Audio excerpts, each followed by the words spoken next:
Okay everyone, welcome back to another video on the channel. Today we're back on GT Sport and we're back with the daily race C track guide for Polis in this Super Formula car. So for this guide we're using the Toyota. It is a single make race, you cannot use a Honda, so we're in the Toyota for this. Now this is quite a tricky combination. It's been on before as an FIA round. In the race it's very tricky with dirty air getting right behind another car. You do suffer a massive amount of downforce loss, so the qualifying is extremely important to get right and get yourself as far up the grid as possible. This lap that I'm doing now is 1 minute 24.4, I believe it is, on the medium tyres for this guide. It was P1 in Europe, but it probably won't last that very long there. It's probably already out of P1 now, but I think it'll be good enough for the top 10 stars for the first maybe day or two.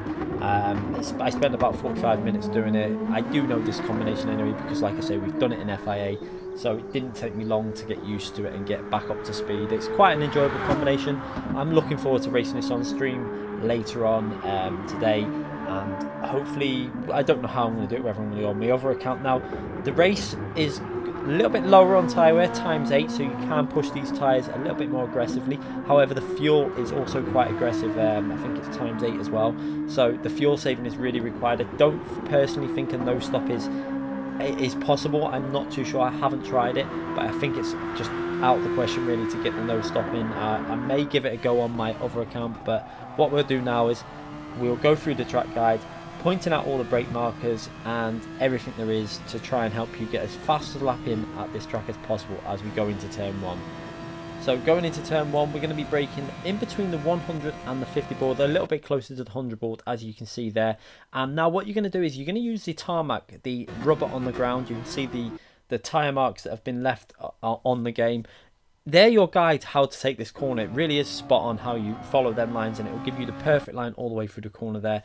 And just try and get your right hand tyre onto that curb. It's important to really skim the apex there, and then 90% throttle before you feel 100% confident. Make sure you don't run wide out of that corner, because getting on the curb will, if you completely get on that curb, you just lose a lot of time. Now into the next braking zone, you're going to brake just before the 50 board. You see the 50 board on the left hand side there. We're on the brakes now, and we're going to take this corner in third gear, down into third gear, and then we're going to early upshift on the exit of it as we skim the apex again. It's really important to skim the apexes on this course with this open wheel Super Formula car. And you see early upshift into fourth gear there, and swinging it to the right before we swing it back into the left. And you really want to hold the line as tight into this apex as possible so that you then don't run too far out. We stay pretty much middle of the track, and then again into the second apex, staying very close to the left hand side all the way through the corner. Now putting the throttle down maximum here, because as soon as we straighten the car up, we're going to get on the brakes and swing it back into the right hand side. You'll see how aggressively on the brakes, down through the gears into first gear, and try and get as close to the apex as possible here, and then just putting a little bit of throttle in already. You see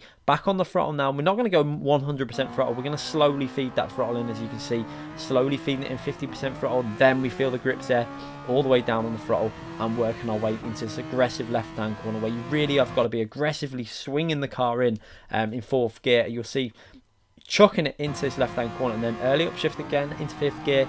And just as much as you can, you've got to just give it a little lift off the throttle there to try and hold it into the apex. It's a really tricky corner to do. And then once you feel confident with the grips there, put the throttle back down and just be careful not to run out wide on that corner. It's easily done, especially when the front tyres start wearing.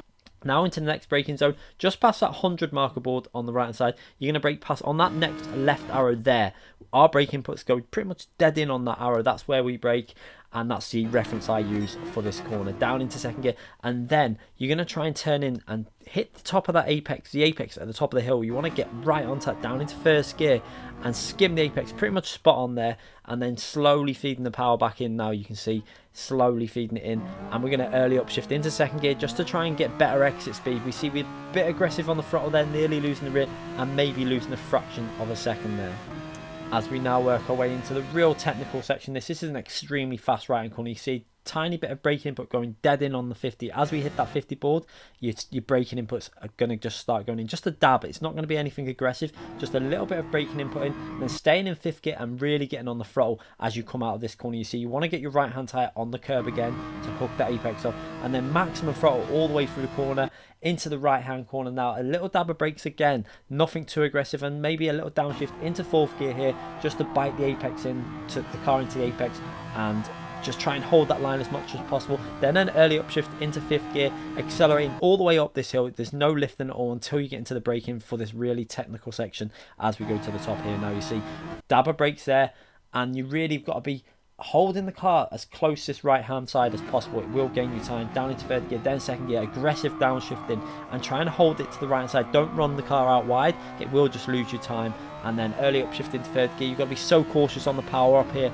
and with the shifts of the gears, because the car just wants to spin out. And chucking it in 4th gear at this point, you see just a little lift off the throttle, not actually braking, just a little lift off the throttle, and then accelerate aggressively out of that corner and swinging the car back over to the left hand side. Now really important to do that again to try and widen the line into this final set of corners. You see a little dabber brake again, nothing too aggressive, just a little bit of trail braking through the corner down into 3rd gear, and then an early upshift into 4th gear just to try and stabilize the car to keep the throttle maximally planted all the way out the final corner. And that's not a bad lap. We go over the line on a 1 minute 24.4, so a reasonably solid lap. A few little areas where we could knock maybe 2-3 tenths off the lap, maybe squeeze it down to a 24.0, but I don't think I'll be able to get much faster than that, maybe into a late 23 if I really pushed it. But I think for this track guide, this lap will do. As you see now, we're going to watch this lap from the chase camera now, and what I want you to see is just how close to the apexes we hook the car up and on the exits of the corners. It's so important to maximize the track again with this car. Look at that, from the exits, from the wide line in, we were inches away from the grass, and then hooking up the apex is really nice in this lap. I did notice this when watching it on the chase camera. We were quite close to it, you know, pretty much making every apex where we needed to, and that's why the lap ended up being quite a solid lap. Again, you see onto the apex there with them left hand side, using all the curb on the right hand side, and then again on this corner up here. This is another corner that's extremely important to get your left hand tyres onto the apex at the top of the hill. You see how we just skim it there. A bit early on the throttle, you see the car becoming a little bit unstable, the rear right hand tyre getting a little bit of dirt on it, but that's not going to cause us too much trouble as we go into this fast right hand corner and pretty much hooking that up to the limit there. Just any more than that we could have been spinning off on going off in the grass. But you see how what I'm talking about with the apexes. A really solid lap. This is the only apex I kind of missed, but you can get away with that. The car goes a little bit looser, and then chucking it into the apex and getting on the throttle and trying to chuck. You see how we're always chucking this car, and because it's got so much downforce, you've got to be really aggressive with this car, and it will help you out. Anyway, I hope this has helped you out.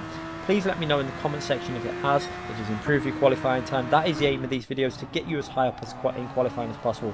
I'm going to leave the video now to let you watch the lap at full speed without any commentary. Obviously, you've got the brake inputs there on the right hand side as well with the camera, and I'll see you all again for another video very soon. Thanks again for watching, everyone.